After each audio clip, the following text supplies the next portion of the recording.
Moving on to our third topic. This past week, Dungeons & Dragons came out, and it was a hit at the box office. It's already made over $100 million. It's only got a $150 million budget.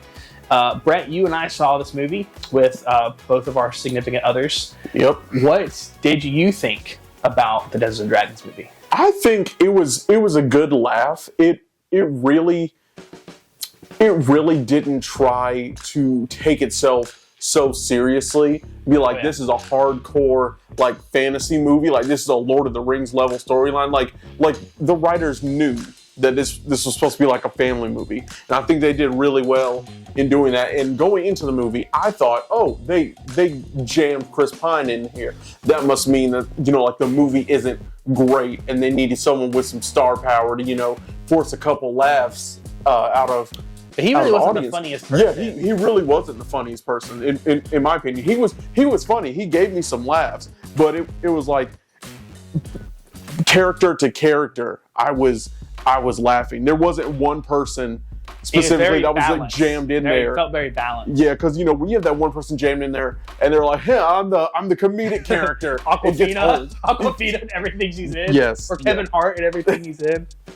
Yeah, but again, I'm not really the biggest fan of like fantasy. I'll do like sci-fi, but not like medieval stuff. But that really held my attention. I really enjoyed it. Yeah. What about you? I love adventure fantasy, like Lord of the Rings, and so I was already like, I was the demographic they were looking for when they made this movie. And I like Chris Pine as an actor, but I feel like Chris Pine is never in anything I like, if that makes sense. Like, I enjoy him, but I just feel like every time he's in a project, I just don't like the project. Like, he just never does it for me. But I think this is a good role for him. I liked the party they created. I felt like every character had an arc. I feel like for like the 5 or 6 characters they had, the exception of, and we'll do spoilers here, so spoilers now going into it, just light spoilers. But I feel like every character, with the exception of his name was like Zenk. Zank or whatever is like the good looking guy that would come in to save the day. I had a feeling. I told my wife this before we went. I had a feeling that he was going to be a smaller part than they advertised, because if you watch the trailer, he's not in the final fight. And so and he's not in the beginning either. So I figured he was going to be one of those characters that came in and then like left abruptly, and that's exactly what happened. He just came in, someone helped him with one thing, but they advertise him like he's a part of the group. He was like the Obi-Wan in A New Hope. He got him to the Death Star, then just died. He just felt like he came in, but he was really good at what he did. I wish they would have kept him for I don't know why I guess they took him out because he was too strong. But I felt like that would have been an easy nerf. Just make him a little less perfect, and then you could have brought him into the I felt like there was no reason to remove him.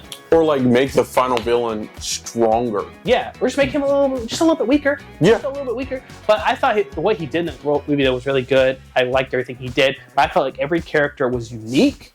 Every character felt important to the story. Every character had an arc. Every character felt very interesting. And like, I felt you could have taken almost anyone except for maybe Chris Pine's character, I guess. But I would even say you could make his character. But I feel like you could take any of those characters, any of the 5 main ones, and you could have put them in their own movie, and I would have been interested in any of their stories. So you've got like Holga and her whole stuff with her tribe. I thought was super interesting how she left their tribe. And randomly had Bradley Cooper cameo in there, which was hilarious. Then you had all the stuff with the Harpers, with the main like Chris Pine character, and like his stuff being like a burglar. That was super interesting. Then you've got like the sorcerer character and like his like lineage. Then you've got like the girl who can transform from Stranger Things from It. She had a really interesting backstory, and that was a really good addition. The most interesting backstory though was definitely the good-looking guy who came in halfway. Like, his backstory was super interesting, where he was like half undead, basically. Yeah. Like, it was just like they were all so interesting. Like, there's so much in this world that you could expand upon and you could do. And I thought they did a great job of balancing everything, which I thought was really hard. And it was so like you had such a great mix of people without just being like, oh, this guy's a troll. Look at him. That's his whole thing. He's a troll. but you know, like they Each had a personality. Yes. Instead of like visually showing us that we're in this world, you know.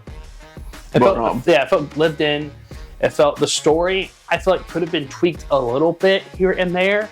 Like at some points, it felt a tad like, let's go get this item and then do this thing, and then like it felt very like side questing. Yeah, like let's do this thing, get this thing, get this thing. But I also felt like the villains were very good. Like they had a good balance of the goofy villain and then like the serious villain. And I thought they played off very well, like that scene where she like sticks her finger in the cup, and I was like, that's a perfect balance of like she's playing it too serious and he's playing it too goofy. Those really worked for me. But yeah, I thought the movie, and like it had a great ending, I thought, where it kind of capped everything off. So it's like but also left with a little bit like, hey, this could happen in the future. But I would give it like, originally I gave it an 8 out of 10. I think I'm gonna move it to 8.5 out of 10. Yeah, and I'd given it like a 7.5. And I think just based off of the comedic factor alone, and the not linear storytelling, but everything connected in a way that was so satisfying. Yes, I'd give it like a solid 8. Plus, like I told you just when it came out, I bumped up a whole score just because it's one of the it's one of the funniest movies I saw this year, which is not saying too much because there's not been a lot of good comedies this year. But it's the only time this year that I've actually sat in the theater and laughed out loud multiple times. Like, it was funnier than Cocaine Bear. Yeah, you're right. It shouldn't have been, but it was because of like the way, like the acting and like the way they delivered certain lines. But Cocaine Bear did not make me laugh, and I was really disappointed. And this made me laugh a couple. Now, Cocaine Bear did make me laugh. However, this had so many more opportunities to like jam a laugh in there. But yeah, you know, I think that's all I have to say from it. Yeah, but I mean, let us know what you guys think. Did you guys enjoy Dungeons and Dragons? Did you go see it this week? But hey, let us know in the comments what you guys think. What would you rate it out of 1 through 10? But moving on.